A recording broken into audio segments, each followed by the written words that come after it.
Con relación a lo que Julio señala, que las encuestas de CELAC y Vía Ciencia se habrían acercado más a la realidad, tengo mis serias dudas.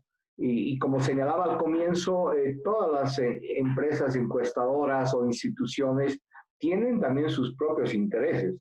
Y en el caso de CELAC hay una vinculación estrecha, en realidad depende de todo un grupo de intelectuales, políticos, ideólogos que apoyan a los gobiernos populistas, al gobierno de Venezuela, está vinculado también Podemos de España, y por lo tanto estoy convencido de que tienen un sesgo sus encuestas. Más allá de eso, es interesante analizar los argumentos que tienen para también rebatir.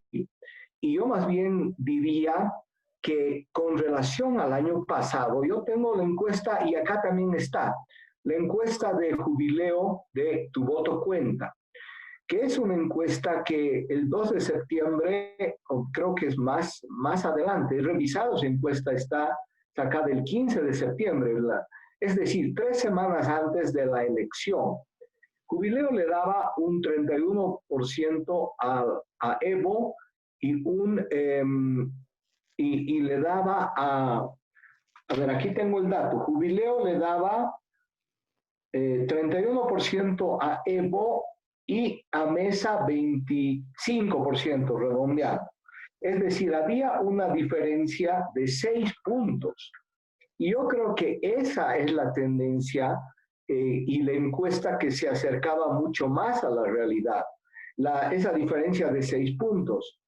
En el caso de las encuestas de ahora, y que vamos a ver, yo me anticipo porque hay este dato, yo creo que estamos, la encuesta actual muestra el voto duro del MAS con ese aumentito, esa yapa que le ponen las encuestadoras amigas, y muestra el voto de Carlos Mesa cuando no hay la subida por Santa Cruz. Pero tal vez me adelanté. Yo me quedaría ahí con estas encuestas de ese periodo e indudablemente el fraude, yo estoy convencido, más allá del informe de la OEA, que ha habido un fraude, no solo por la manipulación de los votos en el conteo informático, sino por toda la preparación y el mecanismo que en amplias zonas donde no ha habido oposición han llenado virtualmente las ánforas con votos para el MAS.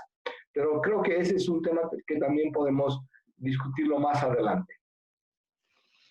Sí, solamente una aclaración, es que evidentemente, que entiendo además que el ex vicepresidente García Linera es parte del directorio de CELAC.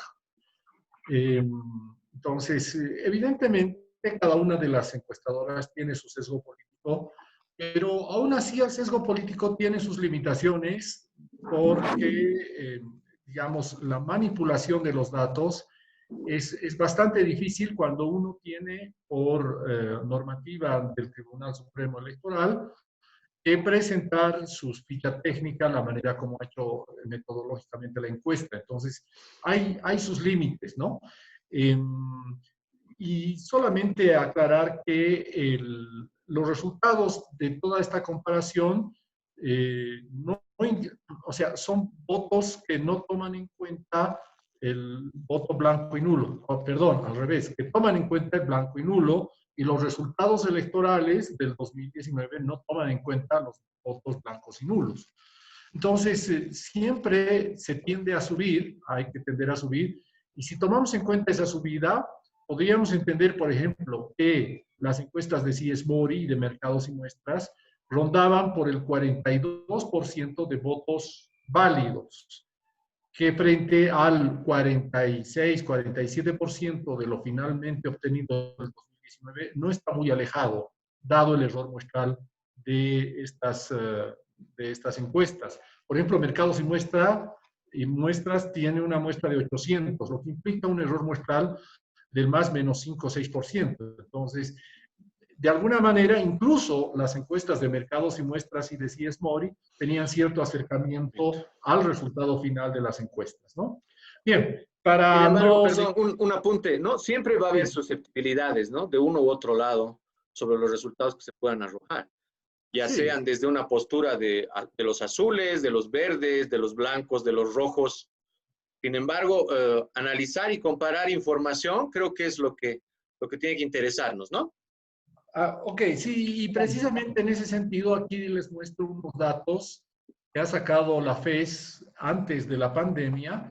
Esto es un promedio de encuestas de intención de voto, es decir, no es de una empresa, sino la FES saca un promedio de encuestas y en estas encuestas lo que vemos son encuestas desde noviembre del 2019 hasta marzo del 2020, que son antes de la pandemia.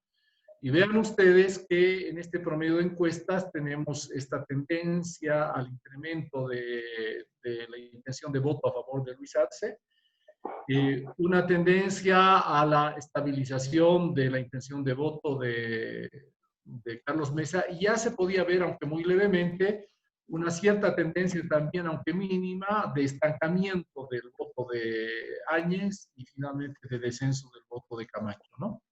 Entonces, estos son los, digamos, el preludio a las encuestas que se están dando en las últimas semanas.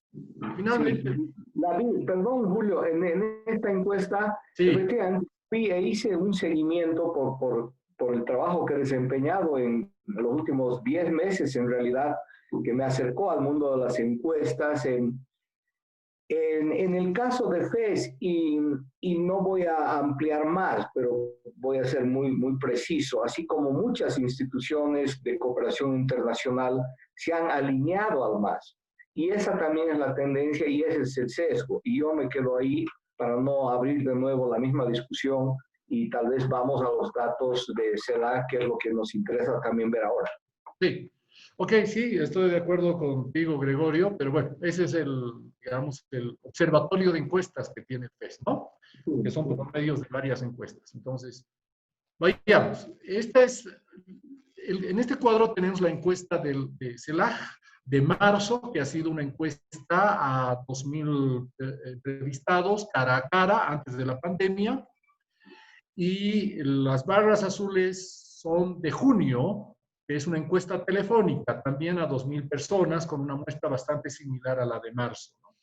Y estos son votos válidos, es decir, la CELAC no está tomando en cuenta los blancos y nulos. Entonces, aquí tenemos esta tendencia y voy a volver atrás. Si comparamos esta tendencia de promedios de encuestas, digamos, y vamos pensando que la intención de voto por Luis Arce va creciendo hasta el 40% en marzo, y en junio, la segunda quincena de junio, podría ser coherente pensar que se ha ido consolidando hasta el 42%. Volvemos atrás, Mesa tenía un 22% en marzo y se nota que ha tenido un crecimiento hacia el 27% en junio.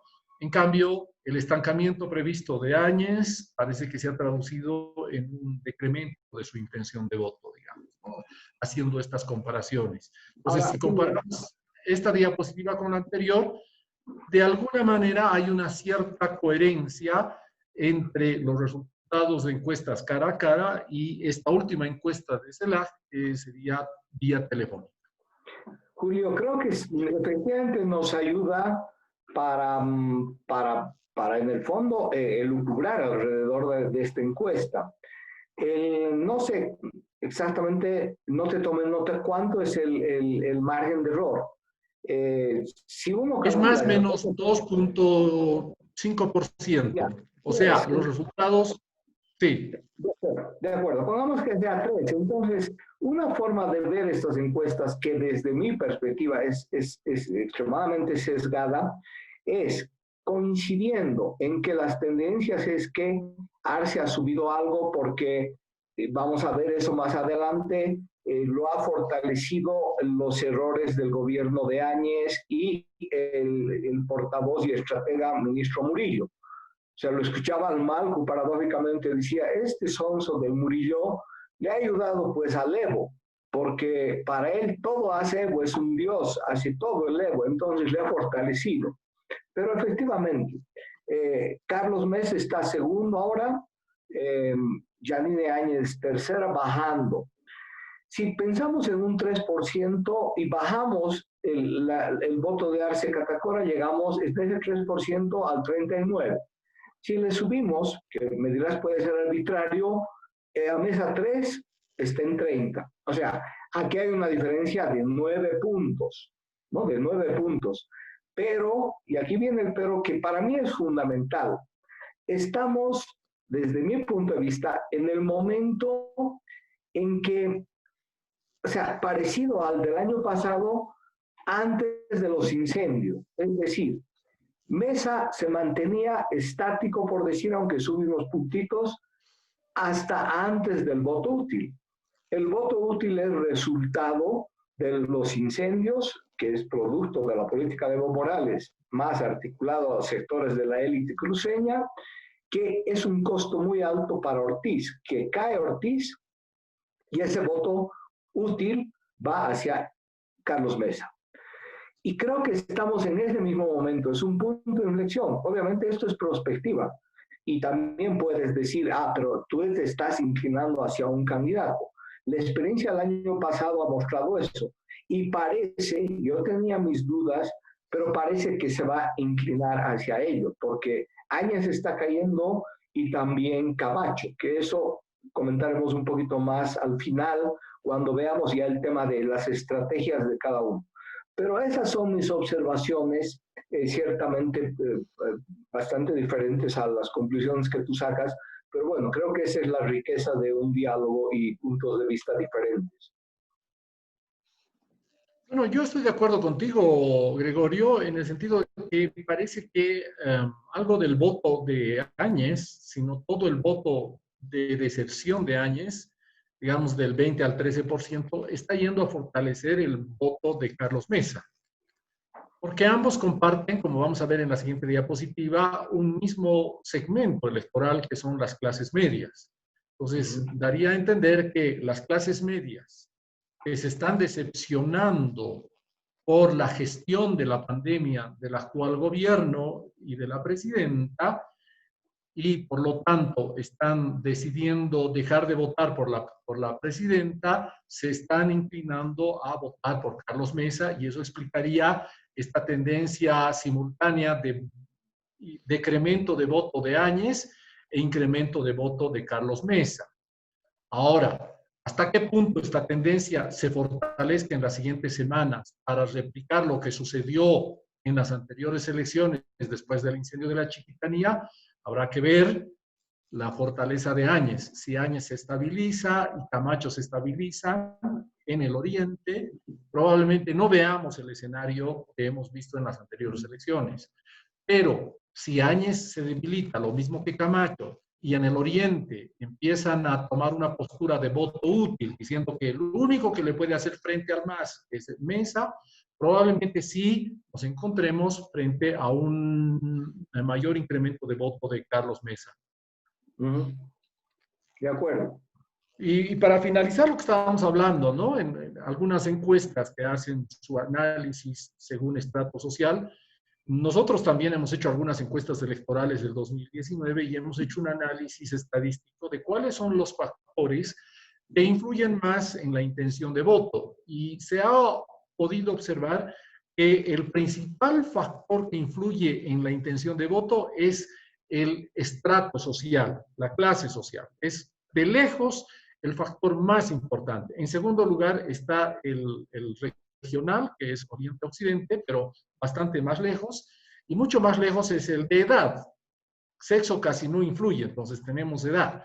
Entonces, viendo este tema según estrato social, el problema es que Arce tiene casi, y el MAS tiene casi la cancha libre en las clases bajas urbanas y el área rural. En cambio, Mesa y Áñez tienen que disputar el electorado en las clases medias y clase media baja urbana. Y por lo tanto, digamos, el problema es que cuando Áñez decrece, Mesa puede crecer, pero difícilmente los candidatos de la exoposición pueden disputar el nicho electoral del MAS, que es básicamente las clases bajas, ¿no? Ese es el tema. Entonces, Con un comentario, sí, Julio, que tú mismo habías mostrado en una anterior diapositiva, que el MAS en el área rural ha perdido en un 13% su sí. votación desde el 2008, ¿no? Entonces, creo que hay ese nicho que de una u otra manera ha disputado Mesa, que posiblemente ahora va a ser complejo de nuevo por lo que hemos visto, el manejo discriminatorio durante la pandemia realizado por el gobierno actual, ¿no? Un manejo discriminatorio, además con una estrategia represiva que como que en las manos del MAS a la gente de las clases bajas y que en buena parte están vinculadas al área rural y al contenido étnico-cultural. Entonces, ese podría ser un factor que podría modificar el hecho de que se pueda repetir también la tendencia del año pasado. Y junto a esta disputa que ya hemos comentado, de ese electorado entre Camacho, Áñez y Mesa. Solamente hay un apunte. Lo que pasa es que, como algunos analistas han mencionado, la figura de los candidatos de la exoposición, de Mesa, de Áñez, de Camacho y de Tuto, es, en términos personales, demasiado señorial como para tener un ingreso relevante en sectores rurales. Y por eso, como veíamos en una anterior diapositiva, el MAS ha ganado en la mayoría de los municipios con voto rural. Es decir, el voto por Mesa en 2019 se ha concentrado en las capitales de departamento y en algunas ciudades intermedias, pero nada más. En cambio, el voto por Evo Morales y el MAS se ha consolidado en el resto de los municipios con fuerte presencia del voto rural. Entonces, parece realmente difícil que Mesa, Áñez, Camacho o Tuto lleguen de manera efectiva al voto rural, desde mi punto de vista. Me puedo equivocar. De alguna manera, sí, en algunas ciudades, en algunos departamentos fuera del eje, está disputando algo del voto de clase baja entre rural y urbano, digamos, con alguna cierta identidad religiosa, pero no es fuerte. En su momento, Patsy también, en su intención de voto, y tenía algo de ese, pero en este momento los principales candidatos de la oposición tienen serios problemas para entrar a las clases bajas urbanas y menos tienen posibilidades de un ingreso exitoso en el área rural campesina, si se quiere. Ese es el problema desde mi punto de vista. Parece entonces que también hay un voto más personalista, ¿no? En el caso de todos los que conforman la oposición, le llamaremos así, Mesa, Áñez, Camacho, Tuto, y más, Sí, digamos, también. partidista, ¿no? O de aparato en el caso del masismo. En realidad parecería que el voto no es por la misma figura de Arce, sino más bien por el masismo. Que tiene una estructura sindical que, si bien se ha debilitado, que el MAS ha debilitado la estructura sindical en el gobierno, dividiendo sindicatos, comprando dirigentes, etcétera, de alguna manera este aparato sindical urbano, rural, popular, sigue influenciando, ¿no? Sí, Y sigue sí, vigente. sigue vigente. Mm. Además, creo que es importante reconocer, y eso es lo que en muchos casos la miopía de la gente de la oposición no hace, es que el MAS ha representado más allá de Evo Morales, porque Evo Morales ha llevado al final a ese proceso a una salida sin fin. O sea, Evo Morales es el autor de la gran estafa al final a toda esa gente, pero más allá de eso, hay un sentimiento y una identidad cultural. Son sectores populares Sí. que, como dicen muchos dirigentes campesinos, han olido el poder, han sentido el poder, pero que además es legítimo. Bolivia no va a volver a ser la Bolivia de antes. Y esto es, creo, lo que no se comprende. Y yo vuelvo a remarcar, el gobierno de Áñez y su estrategia frente al COVID, que ha tenido un sesgo racista, discriminador, ha ayudado a este fortalecimiento del voto del MAS en las áreas rurales. Sí, sí, permítame volver atrás. Yo diría que si es que hay algún crecimiento propósito del voto del MAS y de ARCE es precisamente estas acciones entre represivas y policial militares del gobierno hacia sectores populares, digamos, ¿no? Entonces, a modo de protesta electoral y de defensa y de resistencia de muchos sectores populares, hay un reflujo hacia el MAS, principalmente antes que hacia Arce Catacora. Y la gestión deficiente de la pandemia ha hecho que Áñez pierda voto en clase media. Entiendo que esos son los dos procesos principales. Y como tú dices, Gregorio, está por verse si se va a repetir lo que ha sucedido en 2019, un voto útil en torno a Carlos Mesa para poder forzar una segunda vuelta. Vamos, ¿no? Sí, yo hasta aquí nomás tengo. Entonces... Estrategia, un tema que será interesante entrar ahora, Jorge Luis, no sé qué estás pensando, ya es el tema de estrategias. ¿Qué más pueden hacer? Tal vez hacemos una ronda breve con cada uno de los candidatos. ¿Qué más pueden hacer los diferentes candidatos? Y tal vez en este desafío yo comenzaría por Camacho, que después de su entrada fulgurante como estrella al escenario político y con mucha fuerza, ha jugado un rol muy importante para poner en evidencia lo que había sucedido en las elecciones y el sentido de amplios sectores de la población. Pero después Camacho se ha caído por sus contradicciones, su debilidad, las rupturas y la grabación a su amigo de fórmula. Y entonces, sin embargo, veo hace una semana un nuevo esfuerzo para reflotar la candidatura de Camacho. El spot donde es un spot es un relato y es una razón de ser de su campaña, que él ha venido a extirpar al gobierno dictatorial masista y a los viejos políticos, etcétera, pero daría la impresión, después de 10 días, si no me falla la memoria, que ha salido ese spot, tampoco se nota una apertura de sectores, no se nota un fortalecimiento de esa campaña, estoy hablando la de Camacho, y más bien parece estar totalmente estancada y tal vez posiblemente también por el grado de agresividad que tiene, ¿no? Contra la presidenta por haber convocado a las elecciones del 6 de septiembre, contra Carlos Mesa, etcétera. Entonces, parece que no tiene solución. Camacho está en caída. No lo sé, no comparto demasiado con Gregorio porque quisiera revisar los datos que se los voy a mostrar ahora. Ahí tenemos la información relativa a las últimas encuestas realizadas por Cies Mori y el dato de CELAC, que lo vamos a ver a continuación.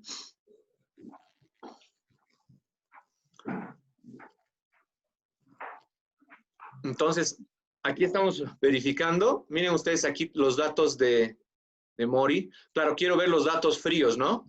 Quiero ver los datos fríos porque estas son las últimas encuestas de las que tenemos conocimiento.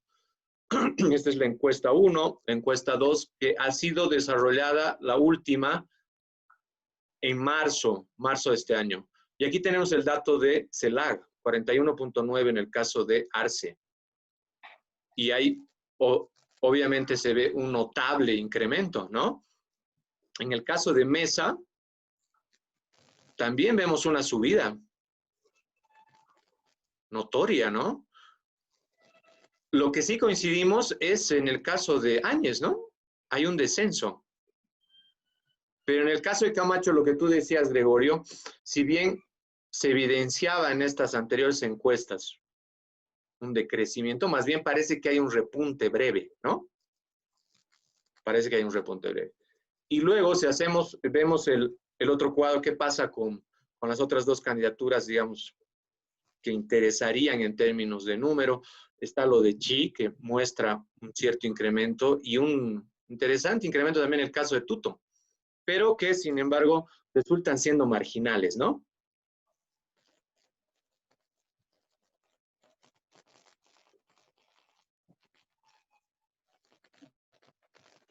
Y yo quisiera sobre los datos que da Jorge Luis también escuchar las percepciones de Julio, que con toda la experiencia que tienen nos podría dar luces. ¿Cómo está viendo en el caso de Camacho y Áñez este esfuerzo que yo hablaba de Camacho de relanzar su candidatura, que muchos hablan está relacionada con la presencia de un nuevo jefe de campaña? Eh, pero ¿qué perspectivas ves, Julio, con relación a la posibilidad de Camacho que frene su caída o de Áñez que frene su caída? Más allá de intereses de las empresas que encuestan, porque si uno analiza fríamente, al MAS le interesaría que Áñez y Camacho suban y Mesa se mantiene estancado. Entonces, en esa hipótesis, si bien entre toda la oposición juntos pueden llegar a tener más votos que el MAS, pero el MAS tendría la posibilidad de ganar esas elecciones. Entonces, en realidad, la posibilidad de una segunda vuelta radica en que Áñez y Camacho se caigan, en definitiva. Sí, en términos de estrategia, yo veo dos grandes problemas estructurales en la estrategia de Camacho. El primer problema estructural es que Camacho ha elegido una polarización equivocada. Es decir, Camacho busca polarizar entre los políticos tradicionales versus nuevos políticos, digamos, más en el estilo de Trump y de Bolsonaro. Pero el problema para las clases medias no es tanto políticos tradicionales, la vieja política versus nuevos políticos que representan al pueblo, sino la clase media está en una polarización muy fuerte del MAS como la principal amenaza para Bolivia versus aquel que le puede hacer frente al MAS. Por lo tanto, esta primera estrategia comunicacional de Camacho, de una polarización que no responde a la polarización política en la cual están las clases medias, lo ha debilitado profundamente en su discurso. Y una tercera y una segunda equivocación de Camacho me parece que es el que trate de oponerse a la realización de elecciones en septiembre, mostrando que eso es una estrategia del MAS. Parece ser nomás que el acuerdo que han tenido los partidos políticos para las elecciones de septiembre refleja de alguna manera cierta demanda de la ciudadanía de que espera una cierta mayor estabilidad económica, política a partir de las elecciones de septiembre. Entonces, hay dos gruesos errores en la estrategia de Camacho que no lo van a potenciar. No sé si se va a estabilizar o va a disminuir de voto. Probablemente, si es que gana la consigna del voto útil, probablemente él va a tener menos opciones de voto, ¿no? Entonces, pero esos son los dos errores gruesos en la campaña de Camacho. En cambio, la campaña de Jeanine estaba en lo correcto al polarizar con el MAS, al presentarse como la opción que realmente podía polarizar con el MAS y reposicionar a Carlos Mesa como alguien débil, alguien que en repetidas ocasiones la presidenta ha dicho que ella tiene la valentía, y Murillo también ha dicho de la valentía de Jeanine Áñez para enfrentar al MAS, para reposicionar a Mesa como alguien que no es lo suficientemente valiente como para enfrentar al MAS.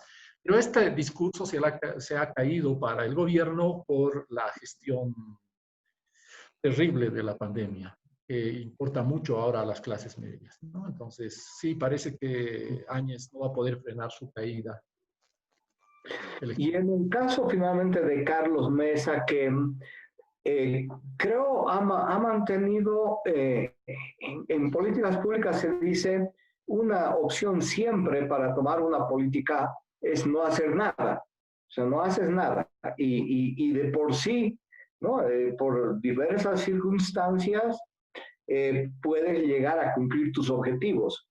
A su modo, algunos señalan que eso ha sucedido con Carlos Mesa. Ha tenido una campaña siempre muy cauta, un poco como la campaña típica normal, con pocos medios, es verdad, con pocos recursos, pero ahora parece que ha entrado en un nuevo periodo, porque está claro que si Carlos Mesa no hace y no toma ciertas iniciativas, tampoco va a poder, en el fondo, conquistar, que ahorita ese es el desafío, el voto de Santa Cruz. Porque si nosotros vemos, Carlos Mesa gana, sube en las elecciones y plantea la posibilidad de ir a una segunda vuelta en la medida en que gana las elecciones en Santa Cruz, que esa fue la sorpresa del año pasado.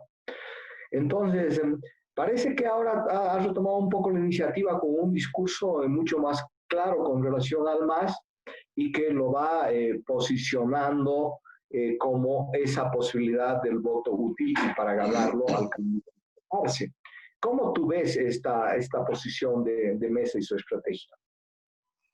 A ver, yo creo que Mesa está haciendo lo que se puede hacer en estas circunstancias. Es decir, Mesa, desde mi punto de vista, está jugando en un discurso ambiguo entre dos elementos. El primer elemento es un elemento de presentarse como un centro dialogador y conciliador, al estilo de lo que hizo en la campaña del 2014 Doria Medina. Es decir, Doria Medina se trató de presentarse como el centro político equidistante a la izquierda autoritaria del MAS, digamos, y a la derecha de Tuto Quiroga y los otros. Él trató de presentarse bajo la consigna de unidad nacional como el justo medio. Y de alguna manera, Carlos Mesa está continuando con este elemento de presentarse como un centro más moderado y más dialogador. Pero a diferencia de Samuel Doria Medina en 2014, Carlos Mesa ha incorporado otro elemento que me parece correcto en términos de estrategia electoral, que sin dejar de presentarse como centro, polariza con el MAS. Es decir, claramente dice que el MAS es la principal preocupación, que el MAS es el principal enemigo del país, que si vuelve al gobierno el MAS sería el principal desastre. Eso es lo que no hizo Samuel Doria Medina en el 2014. Así que tiene una posición ambigua, pero correcta desde mi punto de vista. El centro dialogador, pero al mismo tiempo el que es capaz de hacerle frente al MAS. Está jugando con los dos. Creo que más no puede hacer.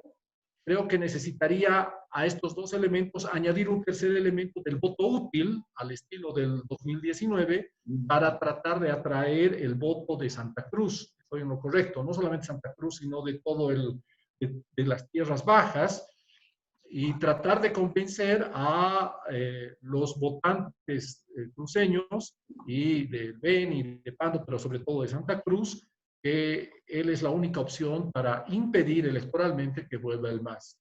Y en ese sentido, este tercer elemento de voto útil tendría que pasar por ciertos acuerdos con la élite económica y lo que pueda haber de élite política en Santa Cruz, que es donde no le va bien a Carlos Mesa. Carlos Mesa, desde su gestión del 2004 y desde el 2005, se ha peleado con la élite económica de Santa Cruz, tiene problemas con la élite política, pero yo diría que estas élites económicas y políticas, por muy debilitadas que están, tienen influencia en el voto regional de Santa Cruz. Y si Carlos Mesa no llega a estos acuerdos con estas élites, difícilmente va a poder influenciar con el discurso de voto útil en el voto cruceño. Pero sí, para Carlos Mesa es clave crecer en Santa Cruz y que el voto para Áñez y Camacho en Santa Cruz sea redirigido a él bajo la consigna del voto útil. No porque crean en Carlos Mesa, sino porque el electorado cruceño crea que la única manera de evitar una victoria del MAS en primera vuelta es votar al segundo. ¿Cuál es el crecimiento? Yo preguntaría, ¿cuál es la vía de crecimiento para Carlos Mesa en Santa Cruz? ¿Es la vía es Camacho o la vía es Áñez?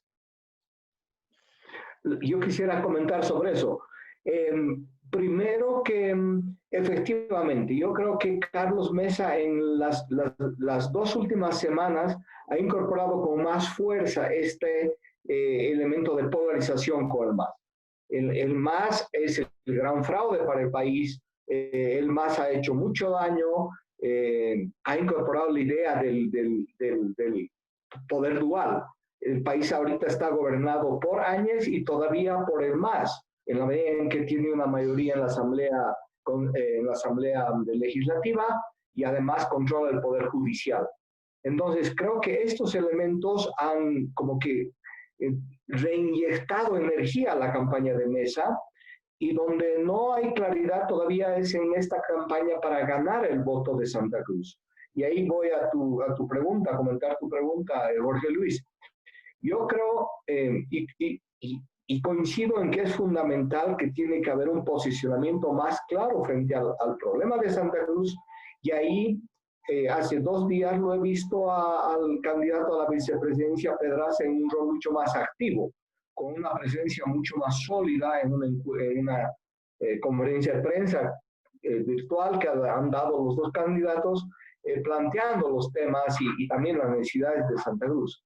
Y efectivamente, ahí creo que el tercer aspecto, en eso coincido con Julio, es que tiene que haber un nivel de diálogo y de construcción de arquitectura política en Santa Cruz. O sea, las cosas no vienen de por sí.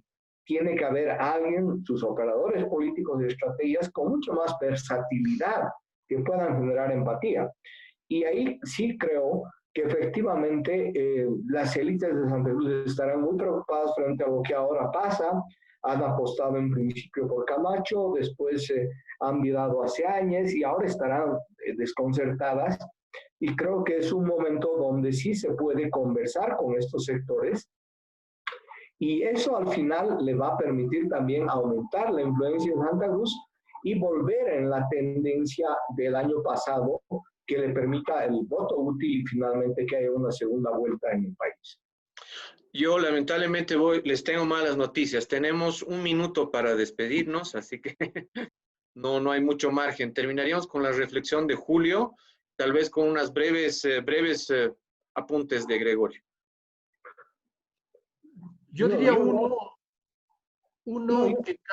que estoy de acuerdo con Gregorio. Carlos Mesa necesita realizar acuerdos políticos y apuntar a influencia electoral en Santa Cruz con el voto útil, y que el MAS, si quisiera tener esperanza de ganar en una primera vuelta, debe polarizar con Áñez más que con Camacho, y reposicionar a Mesa como alguien que no puede hacer frente al MAS, que podría ser manipulado por el MAS en caso de victoria, y sobre todo debe dirigirse a su base social, donde hemos visto que ha perdido caudal electoral entre el 2014 y el 2016, a sectores de clase baja, con el discurso de estabilidad política, básicamente. Entonces, esos son los desafíos tanto para el MAS como para Mesa. Gracias a ambos por la participación. Ya no tenemos tiempo.